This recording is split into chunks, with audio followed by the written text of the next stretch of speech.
I'm Bethany J. here with Black Chronicle News, and I have the pleasure of sitting with newly elected State Representative Ajay Pittman. How are you doing today? I'm good. How are you? I'm doing well. I'm excited that you're here. Thank you so much for having me. I'm excited to be here. Well, we're excited to have you here. Really quickly, I'm going to go through your list. It's pretty extensive here. First, second generation member of House District 99. Yes. Of course, your mother, Senator Pittman, held that position for 8 years. First millennial to hold the seat. Yes. Second youngest member of our Oklahoma 75th legislature. You're also a citizen of our Seminole Nation of Oklahoma. Yes. So the third Seminole citizen to serve in the Oklahoma State Legislature. A lot of firsts here. Yes. Making history like right out the gate. Yes. In 2019, we are still having first in Oklahoma. What is up with that? It's Oklahoma. However, we're moving forward. Making history was never the plan.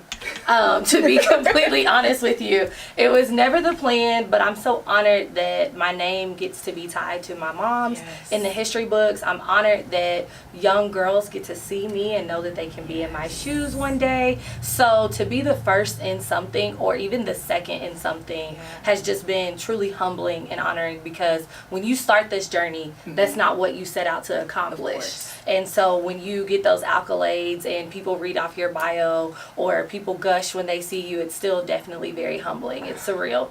I love it. And then you're a member of a number of organizations here: National Organization of Black Elected Legislative Women, or Noble Women, National Black Caucus of State Legislatures, National Caucus of Native American State Legislators, the National Federation of Women Legislatures. Yes. The list continues. Is it safe to say you're a pretty busy woman? Yes. Got a lot on your plate. Absolutely, absolutely. We are still in legislative session. So we are in our last month of legislative session. Legislative session usually runs from February to about May. However, we start in January, and I would safely say that we go till about June, just when you have to come do some cleanup stuff or you have to do preparation. And so I always tell people that the first part of the year is always the busiest part of the year for me. So we're definitely busy. And then the rest of the year, even though we're not in legislative session, we have to travel to those conferences to be a part of those organizations and to share best practices with other elected officials, to learn, see what legislation they're going to put forth, look at what legislation that we want to put forth next year. It takes time. Legislation takes time. Good legislation takes time. And so you definitely want to go get educated and go to those conferences and build those relationships across the state, or even across the nation. I mean, I can run something here that my counterpart can run in Maryland or in Texas or in Georgia. There are Black elected officials all over the United States, and so it's great to get together with them. It's great to get together with just women. It's great to get together also with Native American and celebrate the culture and diversity that is in leadership and government. And we've seen a lot of advancements, I think, in our most recent elections, with a lot of women of color, people of color being elected. How do you feel about that? I mean, we talked about these firsts that are still happening in 2019, but what's your take on that? My take is that it's time. Yes. It is time. I think when I was younger, I got to see those powerful women and see those people of color firsthand. I grew up in the building in the state capitol. My mom started working there when I was 4 years old as a staffer. She ran for office and got elected when I was 12 years old. But while she was there as a staffer, Senator Angela Munson was there. And she was the first person from Oklahoma to be the president of the National Elected Official Organization. So seeing her, being able to see Judge Vicki Miles LaGrange, being able to see Enoch Kelly Haney, who was the first Native American person to run on a ticket for governor in the state of Oklahoma. So seeing those people around you, I saw it firsthand. A lot of our young people today have not been able to see it in their cities, or not been able to see it on a national level. So I think that it's time, it's beautiful, but it lets people know that diversity is present, that you have to see people that look like you in those places to know that you can be there, and that people want real representation. They want people that look like them, have their experiences, share their cultural experience, share their life experience, and that can relate to them. I told someone that the time of the cookie cutter politician is no more. It's done. That sounds like Lord of the Rings. But the time of the cookie cutter politician is no more, you know. People want real people. Yes. They want people who have backgrounds, who have scars, or who have persevered through life, or who have a story to tell, because you have to be able to relate to your constituency. You can't be so detached from them that you don't understand their issues. Yeah, and I think that that's everything that you said. That's very valid. I'm a member of District 99, and so I had the pleasure of being able to vote for you. And of course, thank you. You see the last name, you recognize, Yeah. you know, the legacy that your mother has left. Right. All of the wonderful things that she's done for District 99, for the city, for our state. Right. How do you live up to that pressure that comes along? I mean, they hear the Pittman name and instantly, how do you deal with it? I think I've dealt with it my whole life. Yeah. I was telling people while I was running that I cannot change my face. Yes. And I cannot change my name. This is what I have. This is who I am. But I think so many people look at my mom and think that she's the first Pittman. My great-grandfather was C.E. Pittman, Earl Pittman, who was a music teacher in our community. He taught Angela Munson and taught Vicki Miles LaGrange how to play music in Oklahoma City and in the Northeast Oklahoma City. He is now a Jazz Hall of Fame musician. Wow. And so my great-great-grandfather, Abner Burnett, built the first two-story house in House District 99, and it's still standing here off of 8th and Laird across the street from the post office and behind OK Corral. You see all the development going up over there, but our house will still be there. Still standing. And so they used to have a grocery store in Deep Deuce called the Burnett's Market. So my family has a long legacy of history in my community. My mom wasn't the first. Yeah. So a lot of people in the community, when they saw me walk in, they were like, oh, we know your grandpa. It wasn't just my mom. It was, oh, we know your grandpa, or we know your auntie, or your uncle was my principal. Delbert Burnett was my principal. So having all of that, feeling like I'm home, you know, and that this is where I'm supposed to be, but allowing my mom and her legacy to lead me has been amazing. Not everyone gets these amazing shoes to fill, you know, and so I embrace that. People still mistake me for her in the Capitol, but fortunately enough, she took me with her. Yeah. So I got to travel with her. I thought I was big, y'all. I didn't know that I was little. I didn't know that I was a kid. I thought I was big. I had my luggage. Yes. You know, I would go to the Capitol. I had my Sonic after school. I got to go. I got to see. But it allowed me to build those relationships. And so this would have been my mom's 21st session in the Capitol if she would have still been here. And so those lobbyists, those staffers, all those people that were there that worked with her, they now work with me, and so I have a relationship with them, and it helps me move through the process because I have people willing to give me advice, willing to say, hey, I would make this move and not this move, or willing to say, you're doing a good job, this is good legislation, but I would tweak it. And so it allows me to still have a village. You know, it allows me to still have a village of people that are surrounding me, that supported her, but now supporting me. And so I don't try to be her, because we're not. We're very different people. We are different. We're similar, and we look similar, but we're different. I grew up in a different time than she did. So I think it's necessary for us to be different. She served in the Capitol when there was a different climate. I'm serving in a completely different climate right now than she is. So I think it's necessary for me to be different. It's necessary for me to chart my own path, but also still paying homage and respecting the fact that I got to make history by being on the ballot with her together, the first mother-daughter duo to ever be on the ballot together in the state of Oklahoma. And that she was the first person of color to run for lieutenant governor and win a statewide nominee. And so those things, when we go home, we have to have our little moment and be like, oh my God. Can you believe this? You had 180,000 votes. Wait, what? You know, and that makes it surreal because we're used to staying inside of our box, inside of our community. But to take that leap of faith and branch out statewide, which we only think of the concentration of diversity and cultural diversity in Oklahoma City. When there are people of color in Lawton, Muskogee, Tulsa, Chickasha, you know, Poto, Oklahoma, those little kids need to see someone that looks like them on a high platform. And so regardless whether you're successful or not, being the first And even having those numbers in the state like Oklahoma says something about her leadership and her legacy that she left.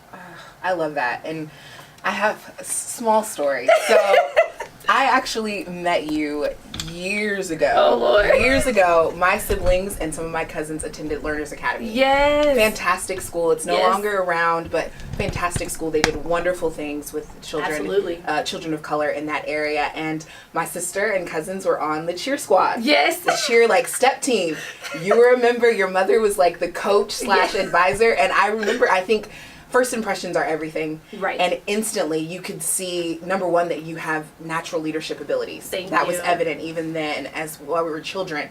But you also just saw your mother's real, genuine care for those young ladies. Yes. Beyond them as cheerleaders, but as young ladies, as women, and kind of just helping them with character and integrity and having kindness and compassion. And that always stuck with me. And so when I would see her doing things in the community and see her, you know, doing things on the political level, it just always stuck with me that, like, that's genuinely how she is. No, she's wakes up like that. Down to earth, that kind, with like a good attitude. So it was like, it made perfect sense when I saw your name on the ballot. It was saw your campaign signs. Of course, she's got my vote. Yes, thank you because so I much. know that character is there, and that servant leadership, and I think that's so important. Just wanting to give back. You're being a leader, but you're wanting to give back and really help our community because we need it. Yes. We need it. And show the next generation of leaders. Show young people that, hey, we got to step up. Yes. It's our time. It's our moment. We're not coming. We're here, and we got to start putting in work too. Yes. You know, we can't just sit back and reap the benefits of our ancestors. We have to do it so that the people coming after us will know, hey, okay, where's my role? Where's my niche in this? Yeah. Because if we don't do it, no one else is going to do it for us. We're seeing a lot of young people leaving the state of Oklahoma. What do you feel like is the reasoning for that, and what can we do to combat that and make them stay here and invest in our state and, you know, remain? I think it's like anywhere else, just jobs or the excitement of getting out of your city. Yes. You know, as young people, we want to travel. Yes. We want to get away from our parents. We want to say, I can do this. Let me go explore. You know, that things, and you need that. I was fortunate enough, I went to prep school in Simsbury, Connecticut for a little bit of time. And so I got to spread my wings a little earlier. But it makes you miss home when you think of the cost of living in other places that Oklahoma is amazing so at. Affordable. That's one of the things that can keep students here. But I think jobs and finding jobs. You know, I'm fortunate enough to where GE just built a new facility in our district. That brings jobs here. And that's what we have to do. When students get out of college as millennials, some of them are not going to school because of the debt that it puts you in. And then you come out and there's no workforce for you to go into because you either didn't get the internship that you needed to get so that you have the experience, or you need to go back and get a master's, or whatever that looks like. Millennials are going into debt trying to get education, and when they come out, they can't be for homeowners because their credit score doesn't meet the limit or meet the criteria. We don't talk about financial literacy and financial planning just culturally, you know, and so that's something I think is why people leave. But we have so many new things on the horizon. I tell people all the time, create your niche. If you don't see something, start it. If there's something that you want to do it here. This is where your base is. And if everyone leaves, there will not be anyone here to help our parents, our grandparents, or to help the students that can't leave that are coming behind us. They need a place where they can grow, they can foster, and they can really see, you know what, someone gave back to this community so that I could give back to. Yeah, I love that. I know we talked about your mother, of course, and her legacy, but what really inspired you and said, okay, this is the year. I'm going to run. I'm going to go for it. What was that moment like? That was nothing but God. And I say that because my family and my friends and people in my life have always joked for years and years. Even my mom was like, I'm just going to put your name on the ballot, you know? Or when I would come around when I was younger, and they'd be like, oh, she's in her president's daughter suits. You know, like I had to dress, you know, and go places with my mom. So they were like, she's in her president's daughter suits. And so that was just a joke. But I mean, I had friends call me, representative, or say this is where you're supposed to be, or, ask me why I wasn't running. And I always ran from my calling. If anybody knows the Bible, I was being a Jonah. And unfortunately, my great-grandmother passed, and she was the matriarch of our family. She was the rock of our family, and that kind of derailed my life. It was my wake-up call. I had to leave my position of what I was in and come help care for my grandfather. So I moved back home and did that from school, and was his full-time caretaker, and was really doing a lot of soul-searching and self-development. And something said, this is what we're going to do. And it was just, when I looked at the value that I had to add to the community, when I looked at, okay, there's an open seat now, and I would be doing my community a disservice to have this knowledge, to have this experience, and not share it, and not give it, and not say, you know what, it's time for me to take that torch and really do it. And so, I mean, it was not planned. When I tell people it was not planned, I mean, it was a matter of true divine intervention, saying, this is what you're going to do, and this is what you're going to do now. And I mean, I decided in December, I did a soft announcement. And I say a soft announcement, meaning I changed my social media, and I put out some flyers at Martin Luther King Parade in January. And then finally, I did a full announcement during Women's Month in March, and did a press release and things like that. And people were like, oh my God. I wanted to see the feedback that I would get when I changed over my social media. And when there was an outpour of support, I was like, okay, well, we might be ready for this. Okay, we got to do it. We've put our name out there. We've changed our social media. I talked to my pastors, my mentors, the people that I trust. They definitely supported me. And when you start getting your slogans together, and I start pulling up pictures of me being in the Capitol when I was little, and I was able to truly tell my story, it said it was time. It was time. And then when I started getting support, I was like, okay, this was the right decision, and this was the right time. And obviously we were successful. So the community spoke, and they said it was the right time too. So to have that, to have those people behind you, and not know, I'm stepping out on faith, but that my community is at my back. Going into a legislature where I am probably the third woman of color out of 101, where you're a young person, where you're a Democrat, so you're the minority of the minority of the minority. And so to know that I can call on my community, and they will come, and they will lobby, and they will vote, means so much. Because it's one thing to say, oh yeah, she had braces, we saw her grow up. But it's a different thing to trust me with your voice at the Capitol. And so that, for me, was what it was all about. That was the humbling part, and that's what makes it worth it every day. Every day that we go up there and that we fight for what's right, every day that we go try to make laws that are going to not only better our community but better the state, those are the things that I look back on and I'm like, man, I really won my race by 111 votes. It's such a small number, but that is the tipping scale that puts you out front and says, no, without this small group of people, you would have not been here. So it definitely is amazing.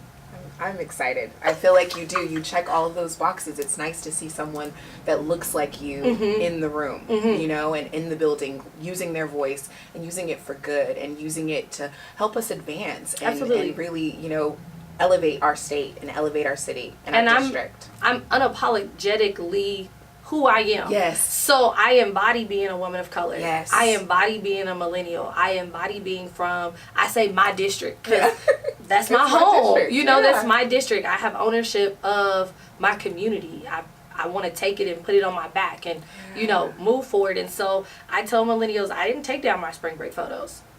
I wanted young people to see that I went to spring break. I have fun. And I'm still socially active and civically engaged. You can do both. Come on. And those are the demographics of people that are not just going to come to the Capitol. I gotta go meet them at their social Yes. reality, and they need to True. see me at their social reality. I'm gonna have to talk about Wale and Nipsey Hussle. Come on. And you know, I was on a panel the other day, and I said not every leader looks like me. Yeah. And has a title. There's leaders in our community that are doing things, that are giving back, that are paying for kids to go to Little League games and sponsoring them. Those are leaders too. Not everybody will have a title that's still going to do the work. And so those people are necessary at the same time. Yeah. What are some of your short-term goals for this year for your district? For this year, for this district, one, settling in. We were fortunate enough to be elected in August, but I really could not take office until November, until we were sworn in November. So I think that was a little disconnect. People thought I had already started, and in some ways I had, but I really couldn't take office and really get started until November. And when you think about, you get sworn in November, you don't move into your office until January, you have to hire your staff, and then you have to work on legislative material. Like my first bill deadline was the day after Christmas. Oh, wow. So Yeah. you have to have ideas ready right then. So settling in the office, creating a newsletter, whether it's through email, whether it's through mail, whether it's I'm knocking doors. My goal is one, to rewalk the district this summer during the interim, so that people can see me, I can talk to them, we can register people to vote. That's a big thing. People don't always update their addresses or their registration. When students move back home from school, they have to be mindful that they need to vote here. Telling the community that the census is coming. Yes, it is. That redistricting is coming, and that they're purging the voter registration rolls. Yeah. So enlightening, being that information station, but also my goal, I want to do a resource fair. Okay. I want to bring the resources to our community. A lot of people will live in our community all of their lives and don't know what resources next door. They don't know that we have the Boathouse District in our community, and that the rafts and the rapids are there, and that's a great summer activity. A lot of people don't know that we have new developments in Chisholm Creek. Yes, We I have love the that brand area. new Costco in House District 99. It's coming, you know? and so those are things that are coming that our community needs to be aware of, that they can take advantage of. But bringing resources like Pivot, who deals with foster students and homeless children, and that are doing work in that community. And so really saying, let's bring these resources of global health and Blue Cross Blue Shield and AT&T, people that are accountable to me because I make those laws. Hey, come tell my community what services you offer to them and how it can benefit them and benefit their life. And that's the goal there. Having some financial planners there that can talk about financial literacy. Bringing in AFL-CIO, who has an apprenticeship program. College is not for everybody. So we need to give our students alternative programs and let them know that there are programs out here that will pay for you to get a trade and then help you find job placement after you graduate with your trade license. So that's something. I'm revamping the website, so bear with me. We are revamping the website. I want to create a directory on my website so that if you call the office and we just happen to not be there because we're human and things happen, or if you don't want to call the office or you don't have the means to come up to the office, that you can hop on my website and look at the directory and try to find some resources in our community that you may need. So that's something, having a community calendar, putting a community calendar on my website that says, I may not be at all of these events, but I want you aware that they're going on. Not everybody looks at Facebook and knows that Facebook events are going on. But then you also have young people that may not pick up the newspaper. Yeah, you're right. You know, or that are streaming music that may not still listen to the radio. So having different avenues that people can get information from is one of my main goals for House District 99. Really coming in and telling young people that we have to start a coalition, we have to start a collective and start thinking and planning 10 to 15 years in the future for our community. What work are we ready to do now? Talking about urban agriculture. We have a sustainability farm in our community, right? Here off of 16th and Martin Luther King. Teaching our babies where their food comes from. Everybody wants to grow hemp, and that's great. But we still need people to grow food. We still need people to grow food, and we're an agriculture state, but they don't teach agriculture in Oklahoma City public schools. So our babies are missing that, and they need to understand where their food comes from. You know, tackling housing. How do we redevelop our community? Because they're coming for it. If we're going to pay attention to what's going on, we see it. Our community is being built up, and not all of the developers look like us. Come on. So making sure that we're at the table, talking to each other, creating investment groups. You know, there's no reason why 5 people can't get together and all put in 5 or 10,000, or even if it's 5 or 1,000, and then come in and next year do the same thing, and then go purchase a property, or then go start an after school program, or then let's start a STEM program. You know, really talking to my young people and saying, hey, let's listen to some of the things that our elders have done, but also let's look at what we can do for that next generation as well. So those are some of the short-term goals that we have for House District 99 this summer, this interim, really doing a celebration of what our culture stands for and what this district has accomplished. And so we've had great leadership with my mom, with Opio Ture, with George Young, but I'm excited to be here and be at this conversation and really just take it a step further and get these young people involved, because some people tend to leave us out. They leave us out. They think that we're lazy. They think that we don't want anything and that we don't know how to do anything. You know, I still have people that are shocked when I come on panels and they're like, oh, wow, you actually know how to talk. And I'm like, yes. Or you actually know what you're talking about. Yes, ma'am. Yes, sir. I do. Requirements here. Right. And so, you know, if I have to be that forerunner to say that young people can have their tequila and vote, you can do that. You know, or that they can have their tattoos or have their dreadlocks or, you know, whatever that is, whatever their niche is. You can still have your recreation, but also be a productive member of society, be about your business, and still influence the young and the people that are coming after us.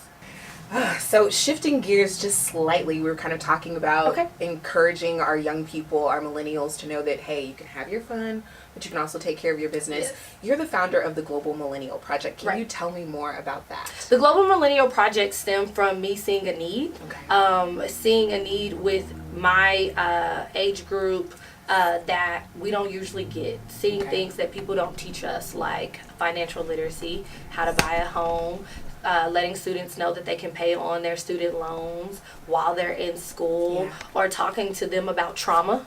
You know, we don't tell our babies that you can go to the doctor, it's okay. You know, you can go to the dentist, it's okay. Self-care is so important that you have to take care of your mental, emotional, and physical health to be able to do things. And so the goal and the mission of the Global Millennial Project is to educate and link millennials to resources that help them live a better life. And so we are really shifting gears with that right now, and really going to try to start a vlog and a podcast and a blog so that I can interview young people like you in your profession and talk about how it's great to be in journalism or broadcasting, and how that is being a person of color in that. You know, really debunking some of these social norms, these social myths that we have around young people and what we can and can't do. That's where the Global Millennial Project comes in and says, hey, let's come to this table. Let me show you there's some people in energy. We don't talk about professions of energy.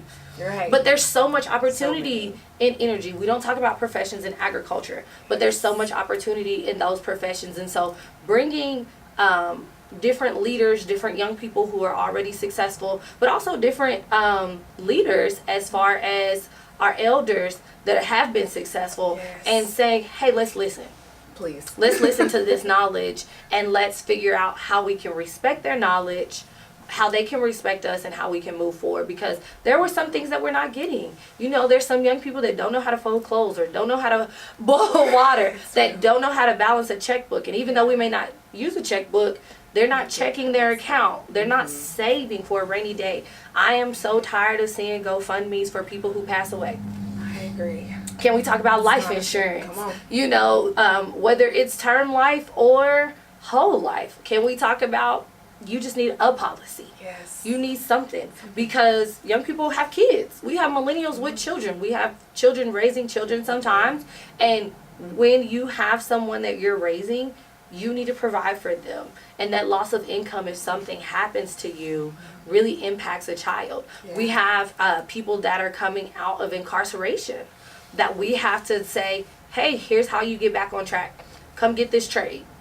Come start you a business. Those are things that you to them about it, because it's our people, it's our community, it's our generation that really has to say, okay, are you writing a book? How do you tell your story? We have some young people that have been through some things. Yes. So first of all, let's deal with this trauma. And it's okay to talk about mental health and trauma. Yes. But also tell your story so that it helps somewhere else. And so that's where the Global Millennial Project stemmed from, and the goals of that are to really kind of develop it this year. I started it kind of on the cusp of running for office, and so we really haven't had time to pour into it like I wanted to, because I wanted to make sure that when I was elected that is my primary focus.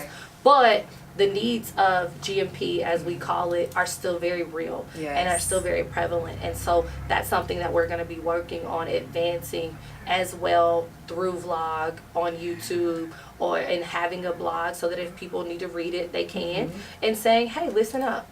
And if you want to be a part of it, come be a part of it. It also stems from, debunking these political myths. Yes. About, telling young people what a primary election is, how to vote by mail, how a bill becomes a law, and how everything we vote on affects your life in some way, shape, or form. So even though you feel like my vote doesn't count, it does.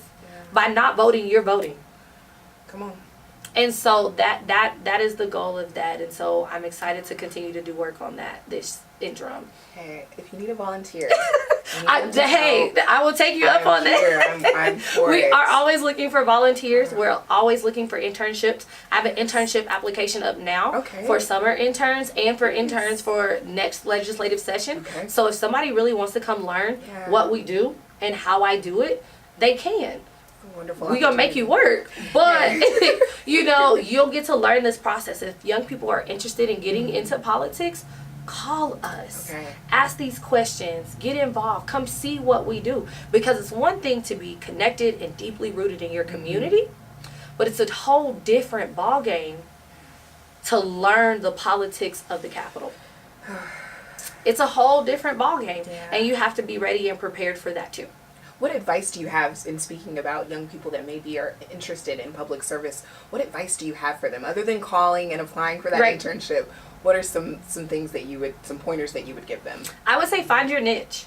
Find your niche in whatever you're passionate about, whether that's mental health, whether that's criminal justice, or is it housing, or is it reading and education. Find your niche, find you a mentor, ask some questions. Get involved in whatever area that you can get involved. You don't always have to be involved on this level.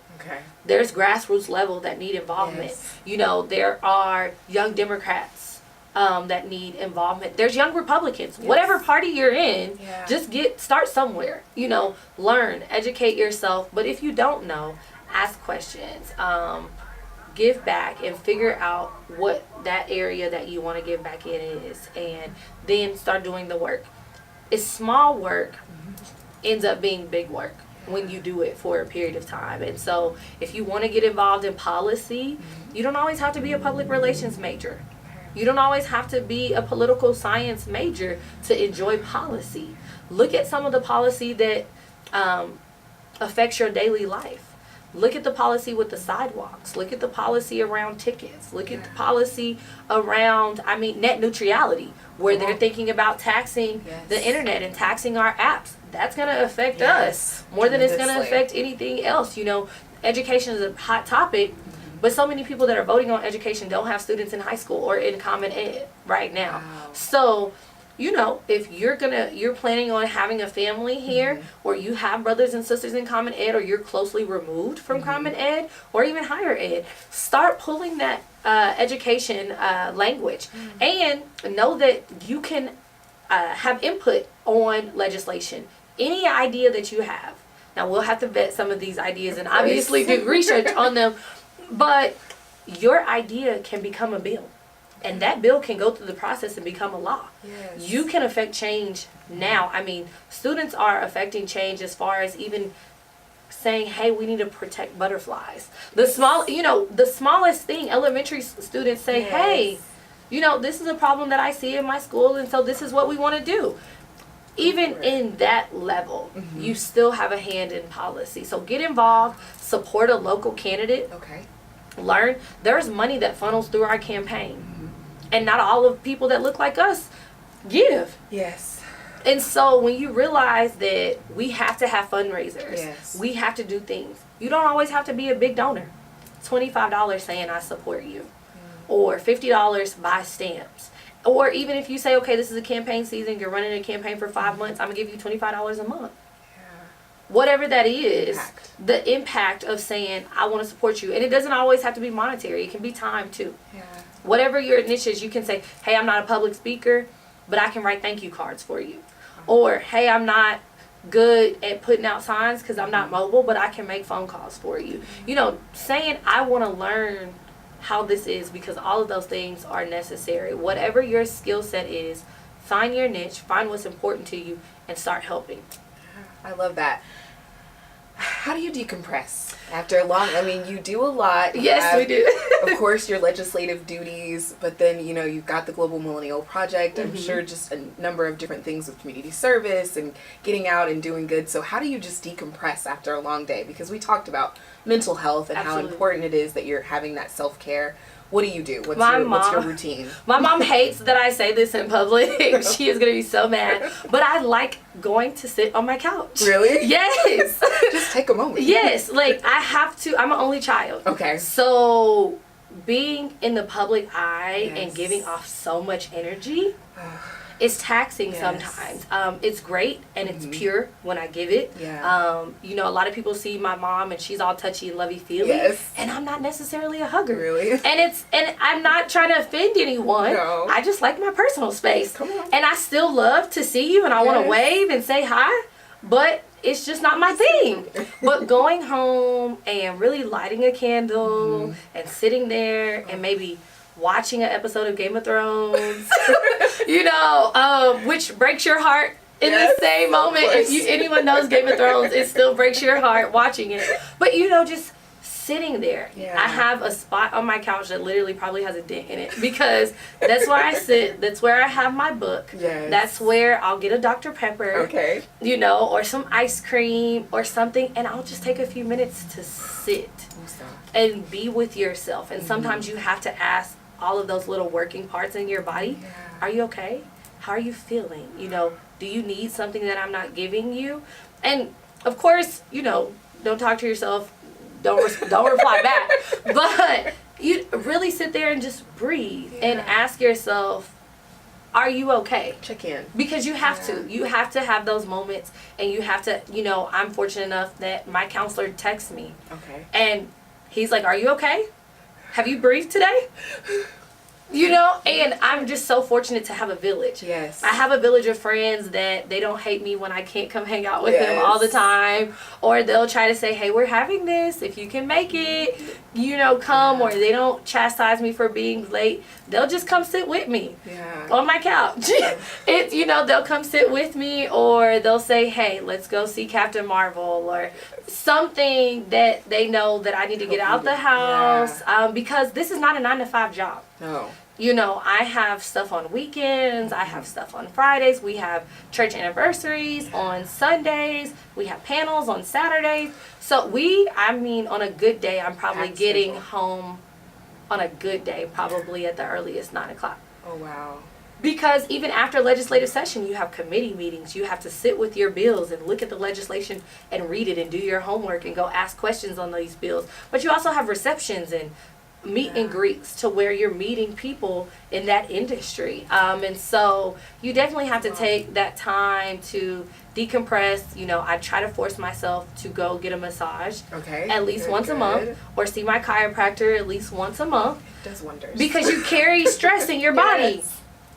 People think it's a luxury to go. No, it's really, you're taking care of your body. And I know for me, I carry stress in my back, and I have to be mindful of sitting up and just breathing so that you can make it through. People, we're human. We get sick. I have allergies. And not saying that that's an excuse, but definitely make sure that you're giving us energy and not always receiving it at the same time. Love that. I'm sorry. Battery.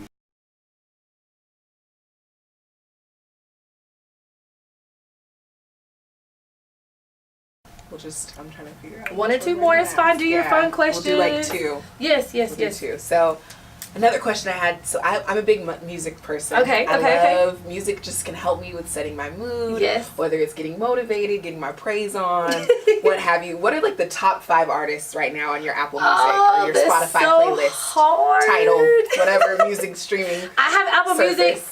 To be completely honest, I miss Spotify. Okay. But I'm fully invested in Apple Music now, so I can't go back. Yes. My top 5. So I'm a Barb. Okay. I love Nicki. Me too. I just do. Nothing against Cardi. I do think that they can exist together. Nothing against her, but just Nicki fan. I just am a Nicki fan. So I loved her recent freestyles that she has done. Yes. You know, she's gotten back to her niche. I'm also a fan of like R&B soul. Okay. Sometimes you just need that soft. You can't be hype all the time. So R&B soul. You have is it FJK and Masego? They do a lot of musical stuff. I'm a Wale fan. Me too. I'm a Wale fan. I'm also a Nipsey fan. R.I.P. Nipsey. Such a loss. Such a loss. So definitely been replaying Crenshaw. Yes. Since that. And who else? So I still like old school stuff. Okay. My mom used to play like Peebo Bryson and Anita Baker while we were cleaning up on Saturdays. So, and I used to go steal her Kenny G CD. So when I need to wind down, I have, my Anita Baker. I really love Eric Bellinger as well. Yes, he is coming into his own. I also like Meg Thee Stallion. I like her too. I like her. I feel like she's making a splash. She is real fast. And rap, like out the gate. Yes, and she has so much of a future ahead. Where her career goes. I like her flow and everything that she's her doing. Whole style. So I think you have to have a mixture. I'm a Maroon 5 fan. Okay. At the same time, I like Ariana Grande too. Come on. So I mean, I'm liking that Billy Ray hopped on this country remix. I'm liking about that in the office. I'm liking it. I like it. So I'm very versatile in my music. We come from a history of musicians in my family. Of course. So if I can hear the instruments and it's a well project that it's well put together and well orchestrated, 9 times out of 10 I'm gonna enjoy it. No matter what genre it's in. I love it. That's so funny because Billy Ray Cyrus, I love Achy Breaky Heart. It's like old song from way back in the day. So when I saw him on that track, I was like, I'm a Rascal Flatts fan. Come on. Yes, I love Rascal Flatts. Being from Oklahoma, you have to enjoy country music. You just can't avoid it. Yes. It's there. I mean, even blues. Boosie did a blues album. Yes. And it wasn't bad. It really wasn't bad. So, I'm a lover of music and I listen to everything under the sun. So if you have some music options for me, definitely tag me in something or send me some songs, email me some songs or something like that. Some new options. Yes, give me some options, okay? If we have some local artists, JB is a really good friend of mine. I love JB. All of that. DJ View just did a new project for his dissertation. Nice. He composed an album as his dissertation for his doctorate. His real name is Stevie. Yes. He deals with he does stuff with UCL's Black Male Summit, but he also is a DJ and he went to OU at the same time. So, check him out, check that album out. That's a really good project. And it's a dope project because, when you correlate music to education and our cultural music to education, you can definitely connect. I love it. And then last question, because I know we're running low on time a little bit. Okay. But what is your favorite Oklahoma restaurant? Like, where would you go if you wanted to get a good meal? I know there's so many, and we're getting a lot of new spots too. Yes. Like, great dining places out here. Our food scene has grown. It really has. Just period. I used to go to Dallas to go to P.F. Chang's, and now it's like down the road from my parents' house. Absolutely. So I'm a foodie. Okay. I have a food page. I take pictures of all the food that I eat love that. and post it. It's just like my guilty obsession. Yeah, I love it. So Neighborhood Jam has been. Still haven't been. It's good. I've heard so much. Yes, good stuff. yes. Neighborhood Jam, Off the Hook is in my district. Yes. Broadway. I'm a Broadway 10 girl. I love Broadway 10 too. It's also in my district. Yes. It's All About Chai. Okay. Off Main Yes. Street. It's a good. tea. It's a good tea spot. Coffee. Mhm. Get some sushi. I'm trying to think. Oh, I'm a taco girl. Okay. I can eat taco, guacamole, and queso every single day. But I go to Hole in the Walls. You know. Really? I go to Ted's. Don't get me Yes. wrong. That's, I love Ted's. But I also will go to Las Deslevados. Okay. Which is off of Southwest 29th and McKinley. Okay. And they have very authentic tacos. And their chicken nachos are really good. I also go to Las Camales, which is in Cowtown. Okay. It's in the Stark Yards, off of Agnew. But they have really good breakfast tacos. Okay. So if you need some chorizo, egg and cheese taco, or like bacon, egg and cheese taco, that's where you go. You're making me hungry. No, I'm just saying those are usually my spots. Yeah. I love it. But confession, I'm still a Taco Bell girl. Really? Yes. I haven't been to Taco Bell in years. I feel like it's terrible, but there's something nostalgic about it, though. I need a a beefy 5-layer burrito with light sour cream. Really? I used to get the Mexi Melt. That's like my one of choice. I With need some fire cinnamon sauce. twist. Don't play. Yes, but no, Cheevers has been Yes. really good. Their pecan ball, their chicken fried steak, and that Love chicken jalapeno fried gravy. And if you can get it with their cheese grits, I feel like me and you could. We need to go eat. We could have a good old. We need to time. go eat. Maybe that's where we'll head after this. Yes. We'll go sit down and get something good. Let me know. I'm down. always down to eat. I'm always down for lunch or dinner or late night spots. Come on. I have a garage in my district and they know my order. I love that they're open late. Yes. Because I can't tell you how many times I've had those moments where I'm like, okay, I need a late night snack. It Or would be even so on a good to have Sunday, a they're little open juicy till burger. midnight. Let's do it. Yeah. You can watch the game. You're not in the Perfect. crowd. Ugh. It's really good. Representative Pittman, I appreciate you so much for coming Thank here you. and speaking with us. I hope that this Absolutely. won't be the last time that we get to sit No, down and no, chat. no. You've been fantastic. I appreciate Thank all that you're you. doing for District 99 and for our city, our state. We need young voices like yours Absolutely. out and about and just helping to motivate us to get out and do some good and have an impact. It shows, you know, that young people we can get out and we can have an amazing impact on the state. And so I appreciate you so much. No, I thank really you for do. having me. I'm so honored. I'm excited. Thank you so much. Thank you.